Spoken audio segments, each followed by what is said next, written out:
기도하시고 먼저. 네. 저 오늘 그 창세기 넷째 날과 다섯째 날과 또 여섯째 날의 초입 부분을 나가게 됐나이다. 저희들이 요즘 공부를 할 때 많은 사람들이 눈에 보이는 역사가 전부인 줄 알지만 그것은 하나님의 그 신화의 태초의 뜻에서부터 그 내려온 그림자의 역사이니 눈에 보이는 역사나 눈에 안 보이는 하나님의 뜻이나 따로 구분하지 않고 갈 수 있도록 그런 영향이 틀릴 수 있도록 도와주시옵소서. 거룩하고 거룩하신 우리 주 예수 그리스도 이름 받들어 기도드렸사옵나이다. 아멘. 그래서 창세기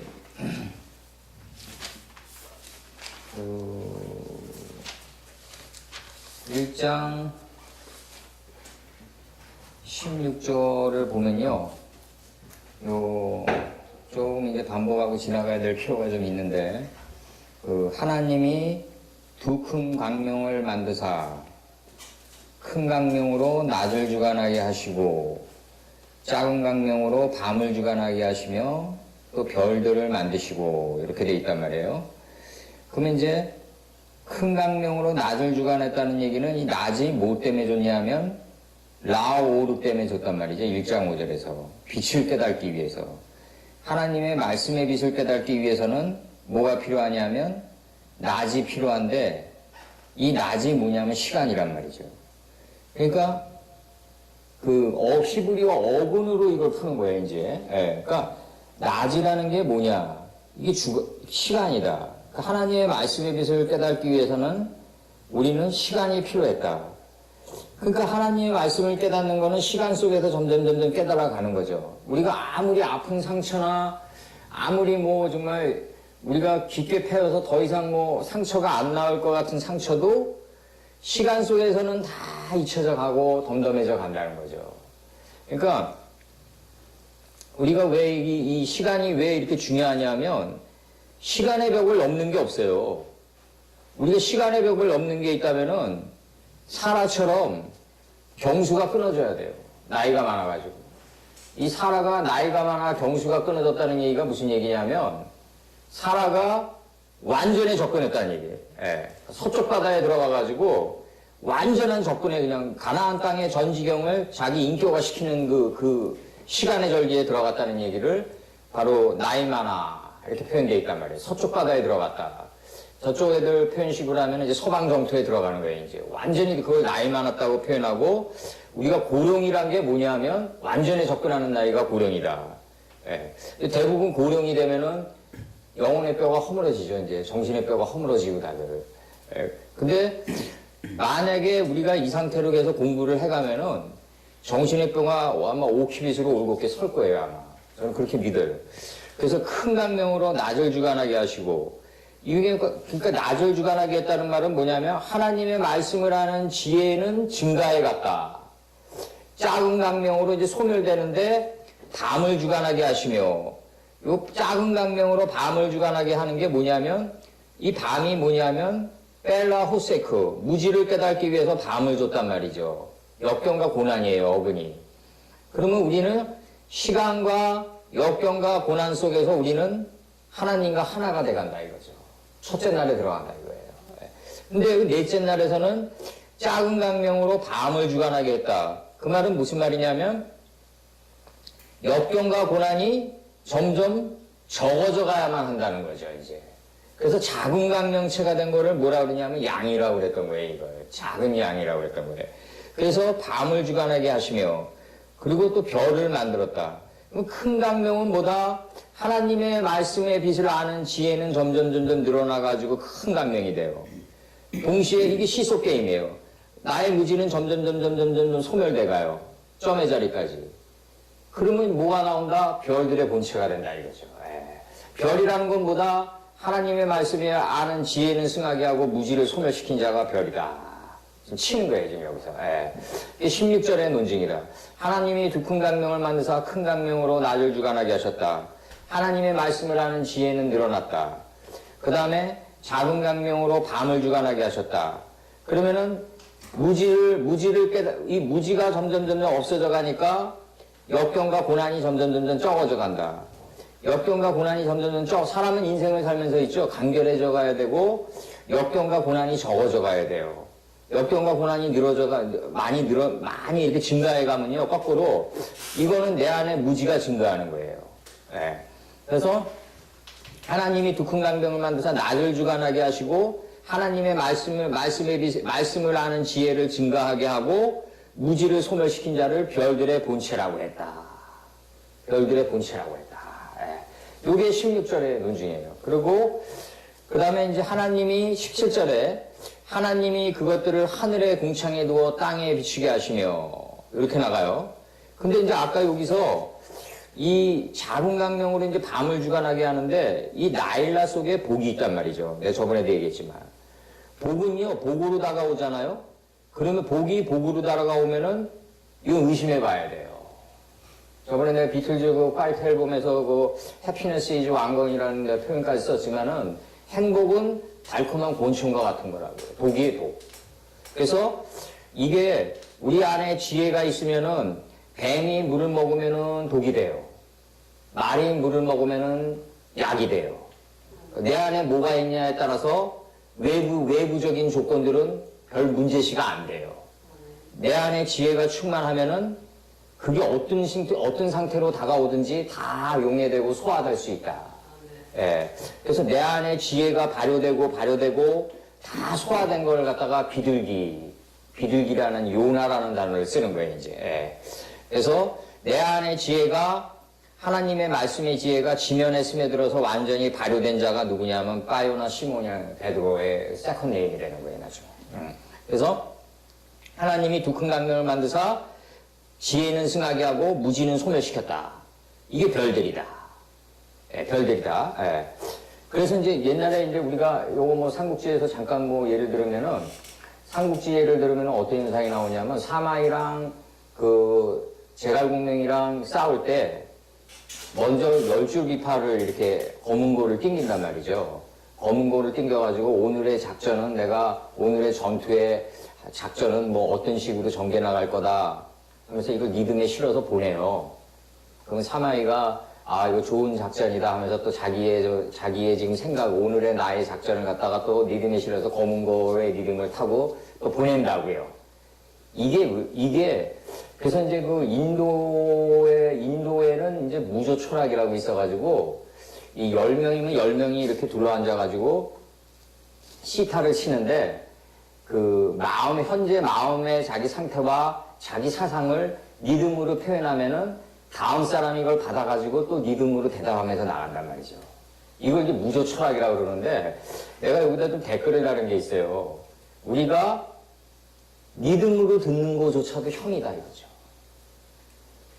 진짜는 뭐냐면 아무 소리 나지 않는 아침 이슬과 같이 들을 수 있어야 돼요. 그게 진짜 무조예요. 무조라는 건 뭐냐면 형이 없는 거거든요. 하나님은 형이 없이 아침 이슬처럼 역사하시는 사랑이거든요. 예. 그러니까 진짜 무조라는 건 뭐냐면 소리조차 들리지 않아야 된다는 거죠. 그게 이제 저쪽 세계에서 얘기하는 무양곡의 골짜기고 마음에서 아무 소리도 내지 않는 거예요. 그 다음에 우리가 이제 앞으로 들어가야 될 벙어리의 참 개념이에요. 벙어리란 건 뭐다? 자기 소리를 내지 않는 자가 벙어리다. 네. 섬들아 잠잠하라. 담모섬에 있는 자가 벙어리다. 그리고 내가 보고 들은 것만 얘기하는 게 벙어리다. 네. 요한계시록에서 나는 보고 들은 것만 얘기한다 이거죠. 그래서 하나님이 두 큰 강명을 만드서 넘어갔고요. 그 다음에 이제 하나님이 별들을 하늘의 궁창에 두어요. 별들을 이제 하늘의 궁창에 두어 땅에 비추게 하는데 알하레치에 둔단 말이죠. 성장하는 토대에 둔단 말이죠. 그러니까 내가 오늘 성장하고 있냐 안 하고 있냐가 굉장히 중요한 거예요. 오늘 내가 성장하고 있어야만 하나님의 말씀이 비추면은 그걸 갖다가 징조로 받아들일 수 있단 말이에요. 사실로 받아들일 수 있고 일자로 또 내 마음판에 새길 수 있단 말이죠. 그러니까 이 엘리야 때 작은 뭉게구름이 이렇게 다시 비가 오기 전에 작은 뭉게구름이 미세한 뭉게구름이 보이나이다 그러거든요. 그 미세하다가 무슨 뜻이냐면 자기 자신을 다스리다라는 단어랑 똑같아요. 레메메세트라고 그래가지고. 그러면은 이 내 자신을 다스린 자만이 아주 조그마한 뭉게구름이나 미세한 변화를 보고도 방향회전을 하고 올바른 대로 방향회전을 할 수가 있다. 우리가 환난을 맞이할 때 왜 환난을 맞이하냐?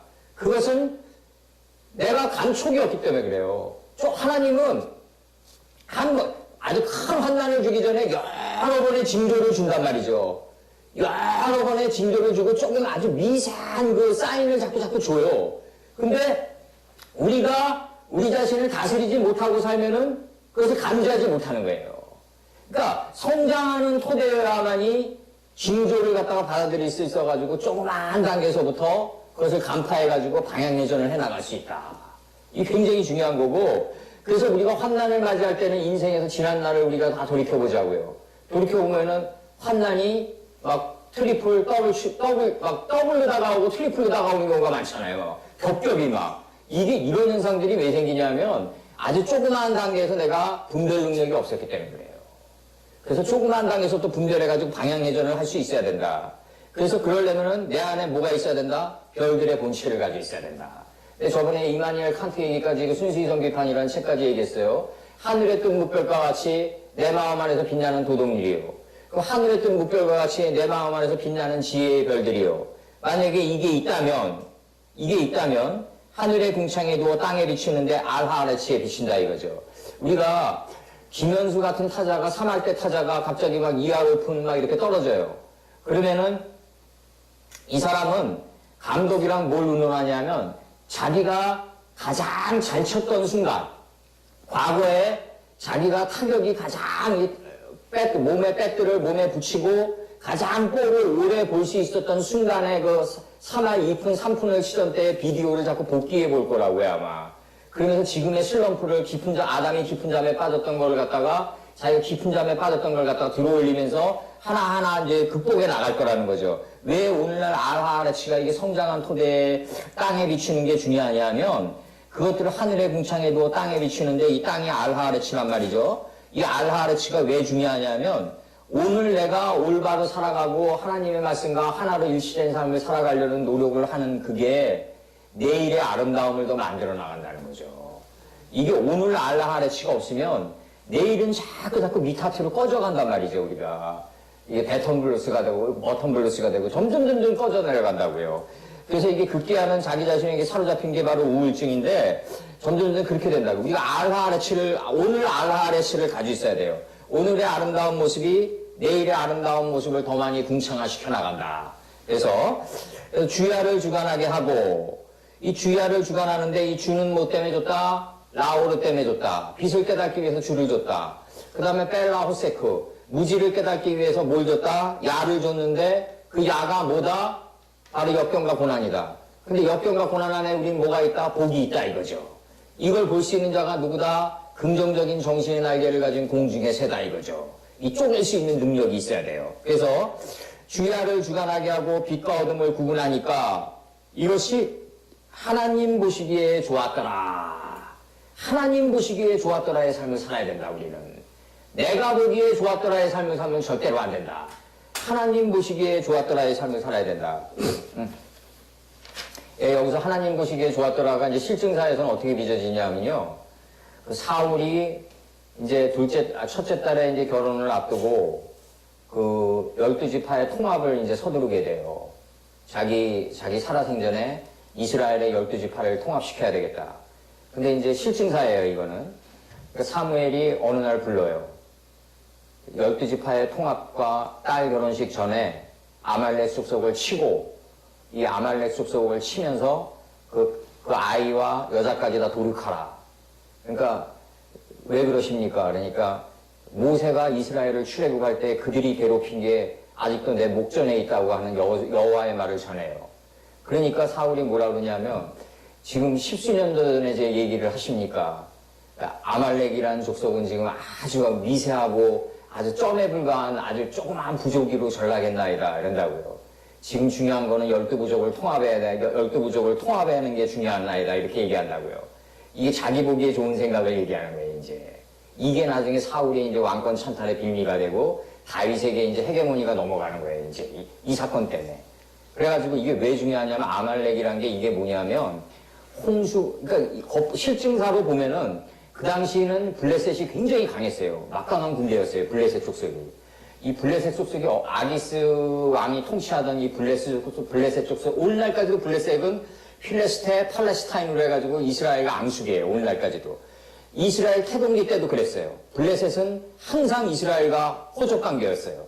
그러면은 이 사울이 얘기하는 게 뭐냐면은 그러면 내가 보기에는 아말렉 족속은 지금 너무너무 미세한 지금 세력에 불과하니까 일단 첫째 딸을 결혼시키고 그다음에 12지파를 갖다 통합시켜야 되겠나이다.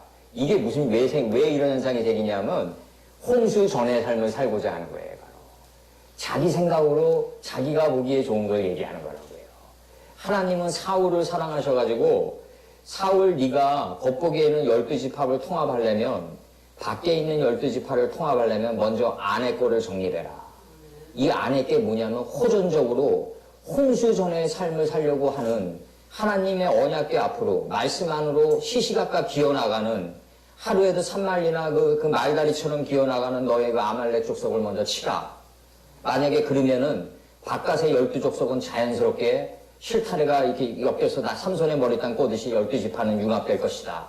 하나님은 사울을 너무너무 사랑해서 그렇게 얘기했는데 사울은 어떻게 바라보냐면 관의 세계로 들어간 게 아니라 견의 세계로 들어갔기 때문에 당장 눈에 보이는 12지파를 통합하고 딸을 정략 결혼시켜가지고 이스라엘의 부흥을 꾀하고자 하는 거예요. 이게 무슨 얘기냐면 아말렉 족속이 이렇게 끈이 길다고요.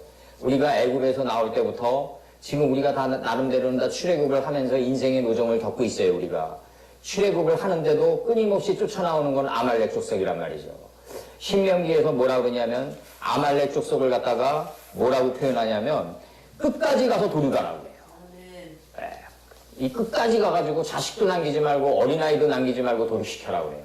이게 안 되니까 나중에 아수르의 살마네셀의 침입을 받아들여가지고 어린아이가 솥에 삶아서 죽이게 되는 현상이 나오는 거예요. 이런 현상들이 안 나오기 때문에. 그러면 여기서 중요한 게 뭐냐면 내가 좀 사무엘에게 아쉬운 면도 있어요. 지금 와서 생각하면. 사무엘이 사울에게 얘기할 때 그걸 견의 역사를 얘기하지 않고 관의 역사도 들어가서 사울에게 아말렉이란 어떤 거다. 이게 홍수 전의 삶이다.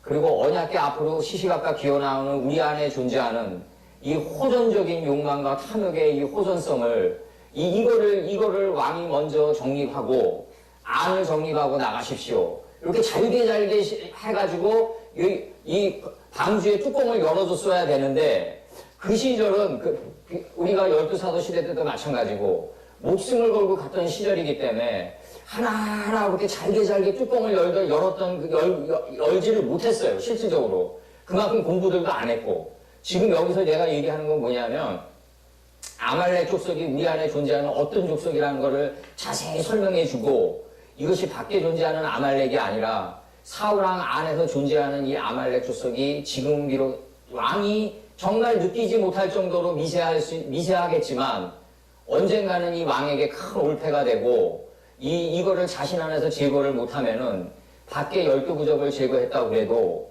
결국 그거 진정한 통합은 없는 것이다. 내가 옛날에 이 아말렉 사건을 두고 내가 쓴 글이 있어요. 그게 뭐냐면 우리가 핵이나 탱크로서 전 세계 평화를 가져왔어요. 이런 물리적인 힘으로. 그렇더라도 내 안에 아말렉 족속이 살아있으면요. 이건 또 다른 전쟁으로 가는 걸음마예요. 이게 무섭다고요. 이거를 잘게 설명해 줬어야 되는데 그 시절은 그러지 못했다. 그런 사시가 아니었다.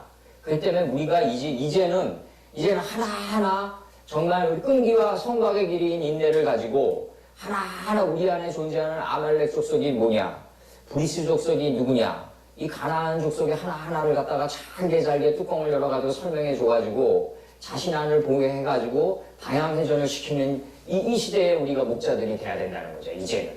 이제는 그렇게 가야 되고 여기서 하나님 보시기에 좋았더라의 이 삶이 이제는 이게 그렇게 쉬운 게 아니란 말이죠.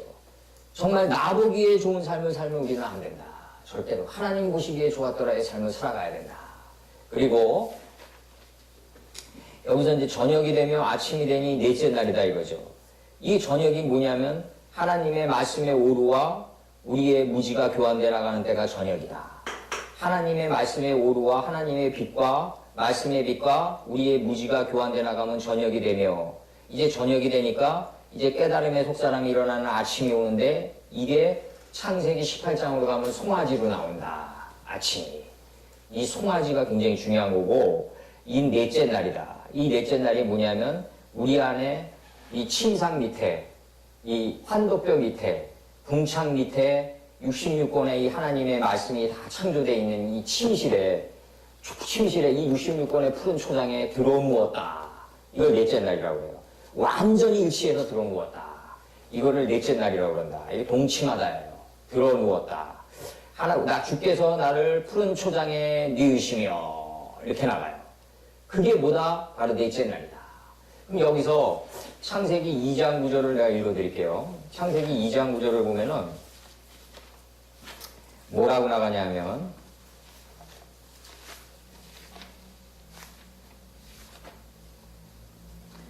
여호와 하나님이 그 땅에 보기에 아름답고, 이렇게 나가요. 보기에 아름다운 나무는 뭐다? 우리가 뭘 보는 거는 뭐다? 곧바로 내 정신이 그 보는 걸 먹는 거다. 그러니까 그 땅에 보기에 아름답고 먹기에 좋은 나무가 나니, 보기에 아름다운 나무는 먹기에 좋은 나무다. 그래서 나니 동산 가운데 먹었더니 생명나무예요. 생명나무는 뭐다? 선악을 알게 하는 나무예요. 요 네 개가 이제 뭐로 된다? 10절, 강이 에덴에서 발원하여 동산을 적시다. 이 동산을 적시다는 말이 뭐냐면, 우리가 동산에 이 네 개의 이 나무를 마시게 했단 말이에요. 거기로부터 갈라져. 거기로 마시니까 이 하나님의 이 성경은 뭐로 돼 있다? 이름들로 돼 있어요. 이 이름들로부터 갈라져. 이게 뭐냐면 이름들로부터 이 이름 안에 하나님의 뜻이 다 담겨 있다고요. 갈라져. 날개를 펼쳐. 갈라져가 날개를 펼쳐요. 네 근원이 됐다 이거죠. 근원이 뭐냐면 예수님이에요. 머리예요, 머리. 인류의 머리. 바로 모든 피조물의 머리가 근원이다. 여기에 그냥 근원은 안 되고 네 근원이 돼야 된다. 이 근원에 들어누워야 된다 이거죠. 바로 동침해야 된다. 넷째 날이 돼야 된다.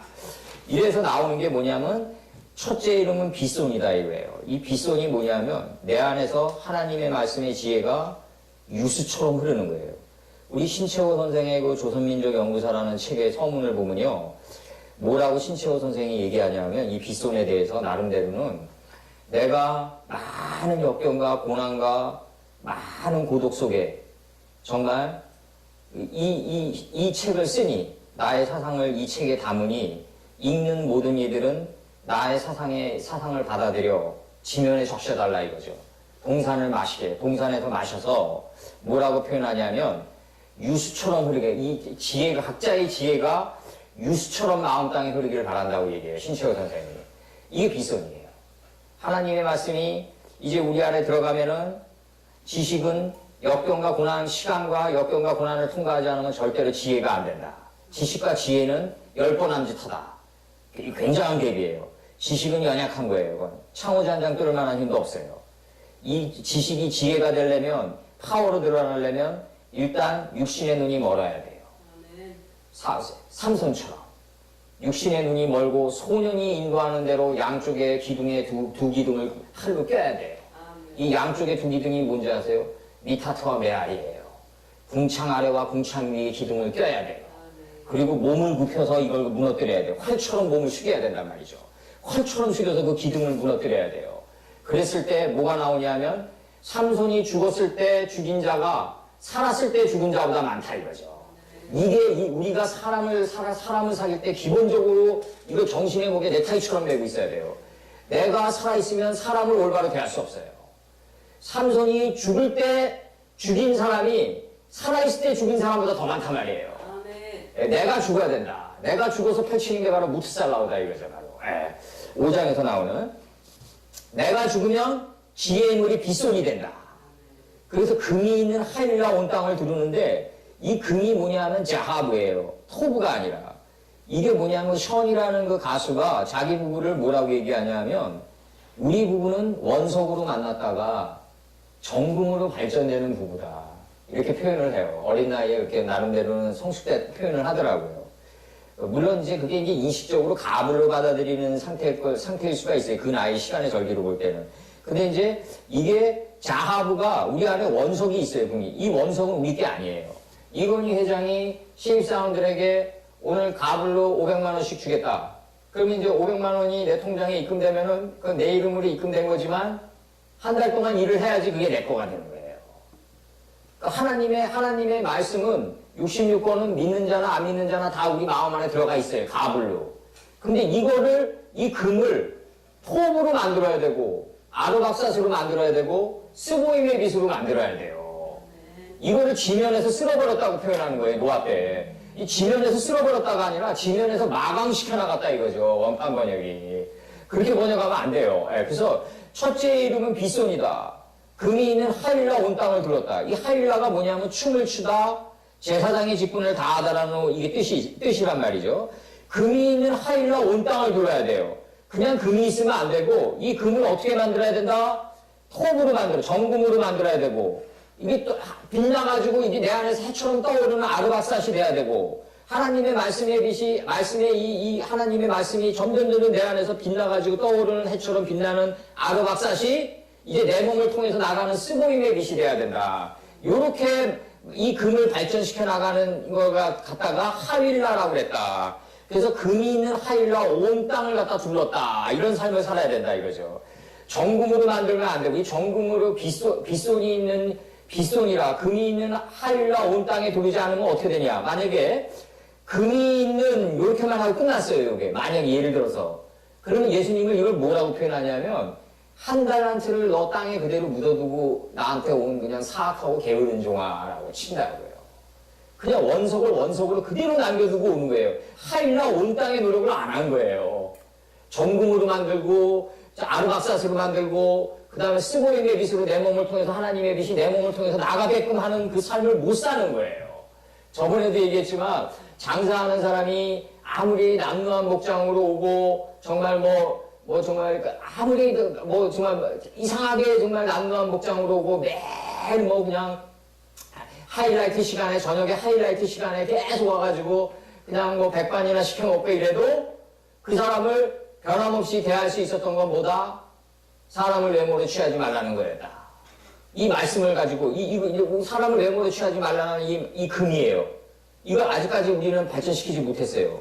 근데 이 사람이 계속 그 시간에도 오는데 이 사람은 일본은요 말이요. 아무리 하이라이트 시간에 사람이 와도요. 그 사람을 절대로 눈총을 안 줘요. 그 사람이 이렇게 아무리 이렇게 손님들이 빽빽이 차고 막 이래도 잘 아실 거예요. 손님들이 빽빽이 차고 막 이래도 절대로 그 사람에게 나가라는 눈총을 절대 안 줘요. 먼저 온 손님 우선으로 그 사람을 온 정성을 다해서 대해요.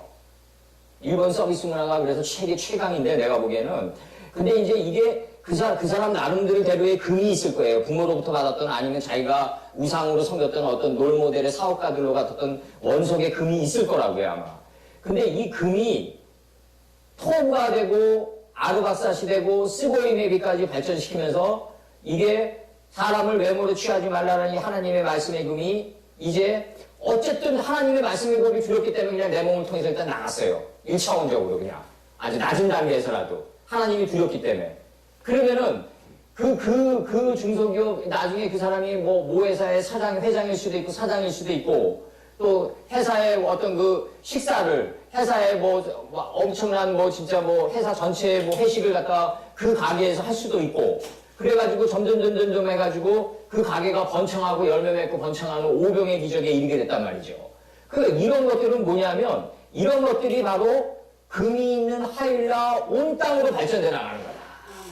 이게 이 하나님의 말씀을 변하지 말고 관했더니 외모로 사람을 취하지 않고 그 사람을 올바로 하나님의 말씀에 입각해가지고 정성스럽게 대했더니 나중에 어떻게 된다? 아르박삿이 되고 정금이 되고 아르박삿이 되고 스보임의 빛으로 나가게 됐더니 더 많은 하나님의 은혜를 갖다가 이 육신의 삶 속에서 보게 됐다. 이게 뭐냐면 천국을 꼭 여기서 볼 자가 있다예요. 천국을 거기 가서 보는 게 아니라 육신을 가지고 있는 여기서 보는 거예요, 바로. 그래서 내가 하나님의 말씀의 빛을 이 금이 있는 원석을 톡으로 만들고 정금으로 만들고 아르박사스로 만들고 그 다음에 그 스몰의 빛을 통해 가지고 하나님의 말씀을 내 몸을 통해서 격발시켜 나갔을 때 이때 오는 그 더 많은 하나님의 은총을 갖다 보면서 가야 된다 이거죠. 아멘. 이게 바로 진정한 신앙인의 길이에요. 갈 바를 모르고 간다 그러는데 갈 바를 모르고 가는 그 신앙이란 거는 뭐냐면 으쌰으쌰하는 신앙이지 그게 어떻게 갈 바를 모르고 가는 신앙이란 게 어딨냐고요. 우리가 신앙의 초기 단계에서는 갈 바를 모르고 갈 수가 있는데 우리가 점점 아하아레츠가 궁창이 돼가는 삶 속에서는 뭐다? 내가 하나님의 말씀을 이렇게 금이 있는 하늘과 온 땅을 두르는 삶을 살게 되면은 어떠한 은총과 보답이 온다는 걸 알고 가야 돼요. 이게 굉장히 중요하다고요, 이게. 그 다음에 그 땅의 금은 정금이요. 그 땅의 금은 이제 지혜가 됐어요. 지혜의 정금이 됐어요. 그곳에는 이 정금이 뭘 만든다? 베들레헴을 만든다 이거죠. 빛과 어둠을 나뉘게 해요. 빛과 어둠을 분별하기 시작해요. 이제 창세기 1장 3절 4절 이제 하나님 보시기에 좋았더라가 뭐죠? 파이아로 엘로임 에터하고르 키토브예요. 하나님 보시기에 좋았더라. 그 빛이. 그리고 지혜의 정금이기 때문이다. 이게 좋았더라예요. 그러면 지혜의 정금이 이제 그 땅의 금은 정금으로 변했어요. 이제. 그곳에는 이 정금이 된 이곳에는 베들레헴이 있어요. 빛과 어둠을 구별하기 시작해요. 이 빛과 어둠을 구별하는 게 뭘 다스려요? 시간을 다스려요. 저번에 그 연상군 때 도승지혜까지 제가 해드렸어요. 예. 그러면서 이제 정금이 바로 그것은 베들레헴이다. 베들레헴은 빛과 어둠을 나누기 시작한다. 빛과 어둠을 나누기 시작할 때 말이죠. 호마노가 있는데, 호마노가 생기는데, 이 호마노가 뭐냐면 붉은 줄무늬띠의 보석이 생겨요. 이게 장자대속을 할 때 생기는 붉은 줄무늬띠의 보석이거든요. 이게 육적 부모로부터 자꾸 모질게 들어왔던 이 3살버리 여든까지 간다는 이 모질고 모진 이 장자의 속성이 베들레헴이 될 때, 빛과 어둠이 분별돼 나갈 때 이게 대리석의 여인이 포즈를 바꾸는 것과 같다고요.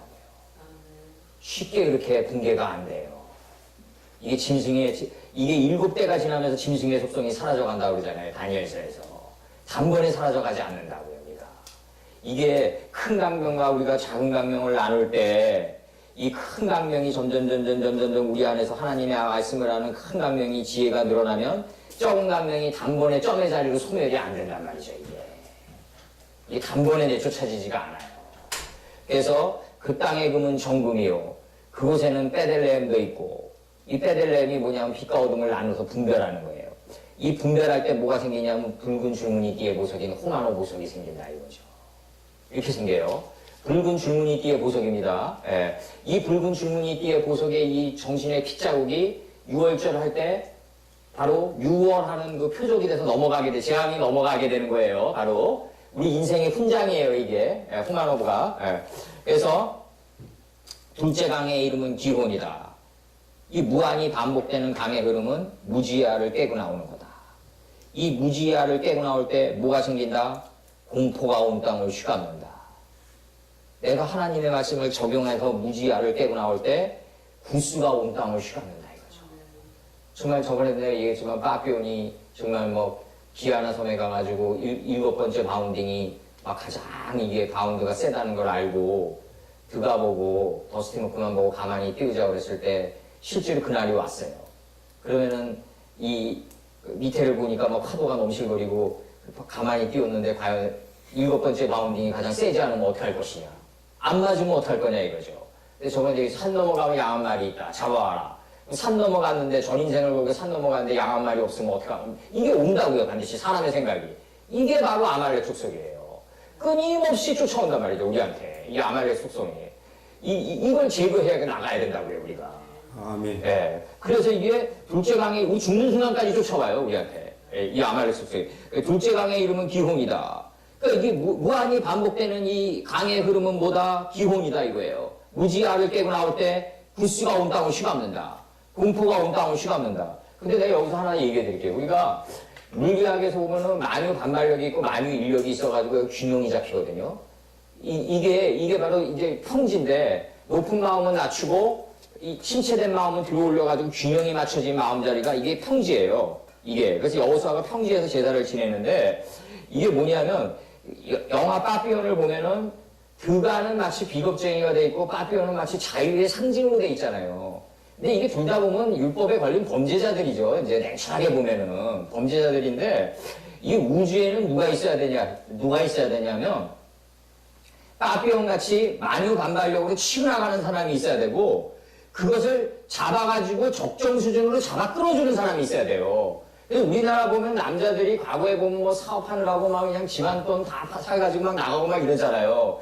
그러면 이제 사모님들이 와이프가 그걸 잡아 당긴단 말이에요, 바지가랑이를. 그래서 이루어진 게 바로 그 접점 자리에서 나가줘야 돼요, 원래는. 이게 바로 평지라고요, 바로. 그러니까 거기서 영화에서는 마치 뭐 빠삐오는 뭐 그냥 뭐 정말 막 자유의 상징이고 드가는 막 넘실거리는 파도가 두려워가지고 못 간 정착주의자로 묘사되어 있지만 실제로 우주는 분명히 다 존재해야 돼요.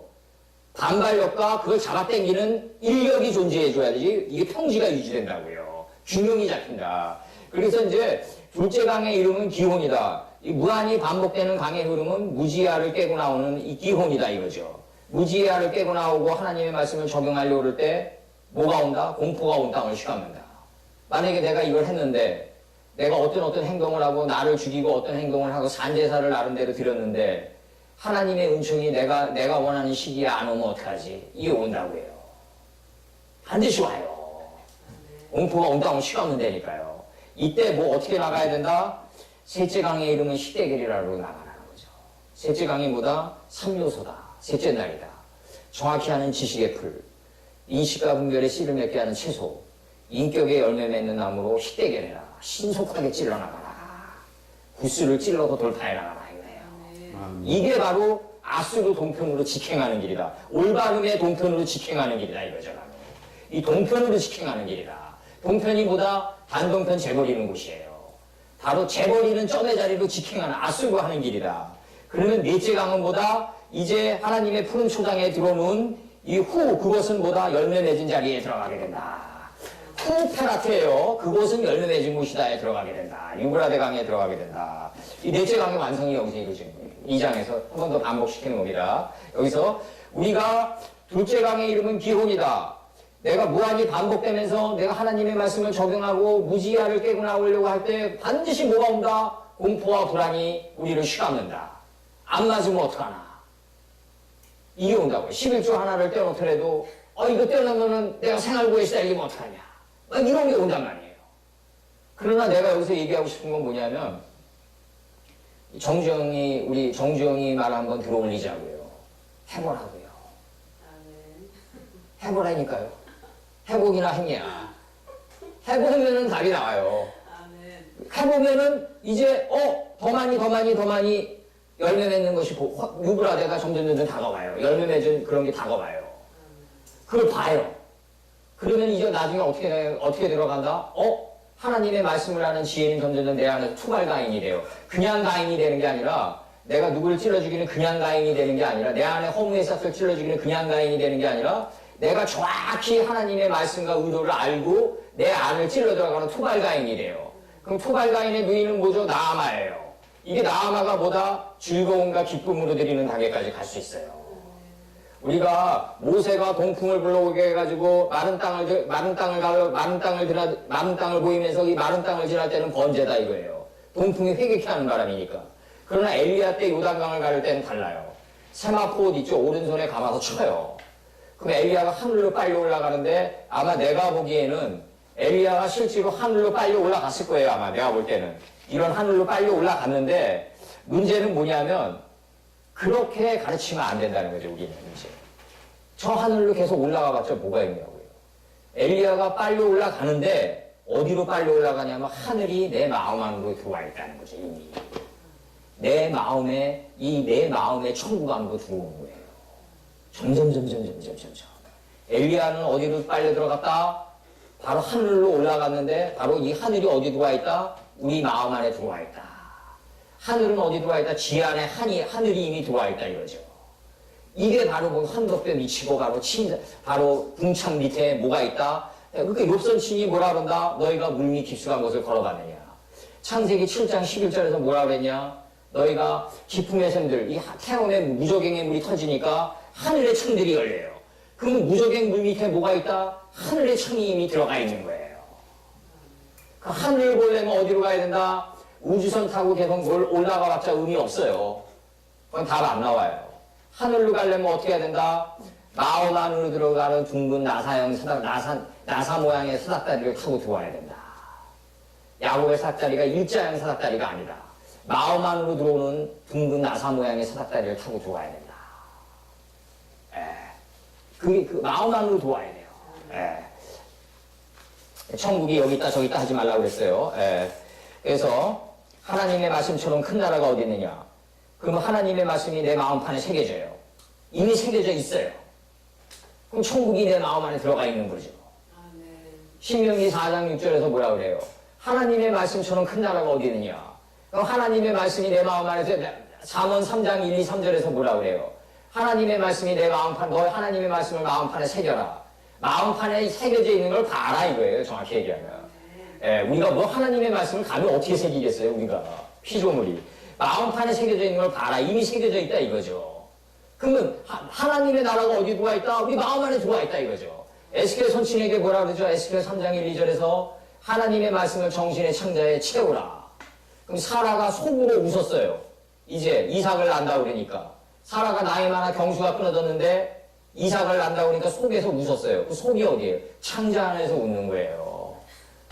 이 하나님의 말씀이 내 마음판에 새겨진 그곳에서 바로 이 진정한 웃음이 나가는 거라고요. 바로. 그게 사라가 감히 어떻게 여호와를 비웃는 웃음을 할 수가 있겠어요. 감히.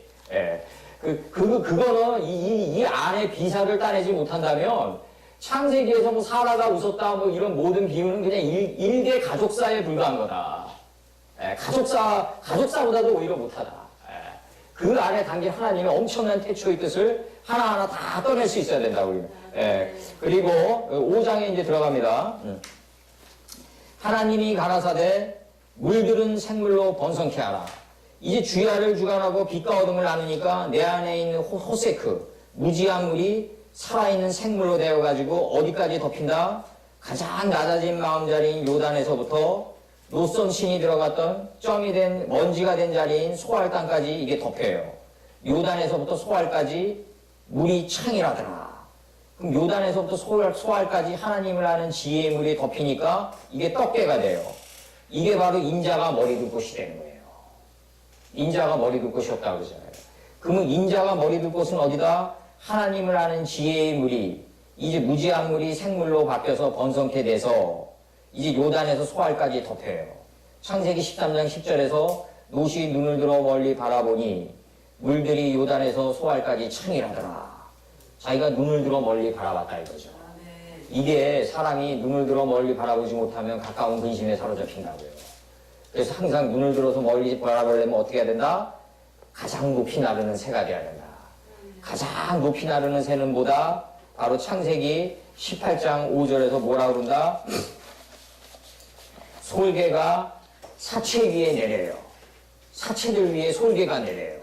궁창이 하늘이 된 솔개가 내리는데 솔개는 이미 어디 들어가 있다? 사체들 안에 이미 들어가 있어요. 그러니까 죽음이 있는 곳에 독수리가 있다고 딱 치면서 예수님이 뭐라 그랬냐면 귀 있는 자는 들을지언정. 그러니까 내가 죽어야만 이 공중의 새가 될 수 있단 말이에요. 그러니까 솔개들은 어디 들어가 있다? 사체들 안에 이미 들어가 있다. 그러니까 아브라함이 솔개를 쫓았어요. 이 쫓았다가 뭐냐면 궁창이 하늘이 된 뜻에 내가 좌정했다. 그러니까 육신은 여기 있지만 하늘의 뜻을 두고 살라 이거죠 바로. 이게 굉장히 중요한 포인트고 하나님이 가라사대 물들은 생물로 번성케 되라. 이제 이 하나님을 아는 지혜의 생물이 요단에서부터 소알까지 떡게가 돼서 가득했어요. 이렇게 되니까 뭐가 된다? 하늘 뜻에가 닿는 거예요. 이제 하늘 뜻에가 닿아요. 창세기 11장 4절을 제가 읽어드릴게요. 창세기 11장 4절을 보면은 또 말하되 자 성과 대를 쌓아. 이 성이 뭐냐면 깨달음의 성이에요. 이제 내 안에서 벌거벗고 일깨우고 내 우주보다 넓은 내 마음 땅을 뒷걸음질 치면서 해각도를 10도를 물러가며 하면서 다 깨달았어요. 다 깨달으니까 이제 뭐가 이루어지냐면 대가 이루어져요. 대. 이 대가 뭐냐면 바로 이 하나님의 말씀을 어떻게 한다?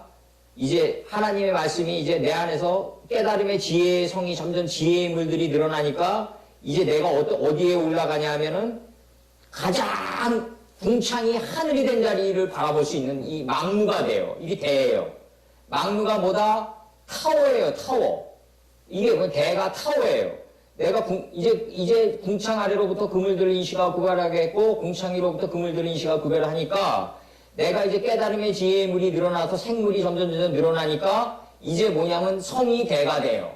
그러니까 이제 대에 이르니까 꼭대기 뜻을 갖다가 알게 돼요. 하늘의 뜻을 점점 많이 깨달아 알게 돼요. 이게 대꼭대기예요. 하늘의 뜻을 아니까 이제 뭐라고 표현하냐면 잡아요. 성과 대를 쌓아. 이 성과 대의 완성이 대꼭대기예요. 대꼭대기를 하늘에 닿게 하여. 이제 하늘에 닿았어요. 그러니까 하늘 뜻이 이제 우리 이름을 통해 우리 이름을 내자 이래요. 이 하늘 뜻이 뭐냐면 우리 이름을 이제 하늘에 있는 하늘에 계신 하나님의 아버지의 모든 이 성경 66권의 이름들이 내 육신을 통해서 나가줘야 돼요. 이제 이거 우리 이름을 내고 그랬다고요. 우리 이름을 내면은 뭐다 이제 어떤 단계에 들어간다 우리가 온지면에서 흩어짐을 면하는 단계에 들어간다. 이게 뭐냐면 인생의 역경과 환난이 다 없어진다. 온지면에서 흩어지는 삶을 면하게 된다. 이 단계에 들어가면 이제 어떤 단계에 들어가냐면 다섯째 날에서 이제 땅이 하늘의 궁창에 새가 난다 이렇게 표현한단 말이죠. 하나님이 가라사대 물들은 생물로 번성케 하라. 요단에서 소알까지 하나님을 아는 지혜의 물이 창일에서 떡게가 돼요. 그럼 땅이 하늘의 궁창에 새가 돼요. 이게 곧바로 대꼭대기가 되고 대꼭대기가 내 몸을 통해서 나가게 돼요. 이제 내가 다시 한번 얘기해 드릴게요. 옛날에 한 거. 성전 하층, 광주의 하층은 뭐다? 궁창 아래로부터 그물들을 인시가 구별한 거다. 광주의 중층은 뭐다? 궁창 아래로부터 그물들을 인시가 구별하고 궁창 위로부터 그물들을 인시하고 구별해서 바로 하늘 뜻에가 닿은 거다. 여기까지가 광주의 중층이다. 그럼 이제 우리 이름을 내야죠. 이제 하늘 뜻에가 닿았으니까 내 몸을 통해서 나가게 해야 되죠. 이 요한복음 1장 14절이에요. 이게 말씀이 육신이 돼서 이 땅에 거하는 거예요. 이게 그러면 말씀이 말씀으로 거하면 안 되고 내 몸을 통해서 실제로 나가야 돼요. 이제 나의 무지를 찢고 나가야 돼요. 이제 그러면 이제 뭐 어떻게 된다? 이제 대꼭대기가 우리 이름을 내는 단계에 들어간다. 이제 하나님의 말씀이 내 몸을 찢고 나가는 단계에 들어가면 지면에서 흩어지는 이 지면에서 흩어지는 삶을 면하게 되는 단계에 들어간다. 인생의 모든 환난과 역경과 고난이 점점 사라져간다. 완전히 접근해 간다. 이걸 고령이라고 그랬다. 고령이 완전히 접근하는 나이예요. 완전히 접근하는 나이입니다. 하나님이 큰 물고기와 이 큰 물고기는 뭐다? 바로 이 지혜가 요단에서 소알까지 하나님을 아는 지혜의 물들이 완전히 덮인 거다. 떡게가 된 거다. 이게 큰 물고기다. 큰 물고기는 우리가 주야를 주관하고 빛과 어둠을 나누니까 용과 라일라를 통과, 시간과 역경과 고난을 통과하면서 하나님을 아는 지식이 이제 지혜의 응달이 되면서 덮어가요. 저번에도 얘기했죠. 버퍼링 돼간다고 얘기했어요. 버퍼링이 돼가니까 이제 이 떡게가 되니까 큰 물고기가 돼요. 이 큰 물고기가 되면 어떻게 된다? 물에서 번성하여 움직이는 모든 생물이 된다. 큰 물고기는 안에 뭐가 있다? 물에서 번성하여 움직이는 모든 지혜의 생물을 가지고 있다. 이 물에서 번성하여 움직이는 모든 지혜의 생물은 요단에서 소알까지 완전히 덮인다. 이렇게 되면 떡게의 완성은 날개가 된다. 떡게의 완성은 날개다.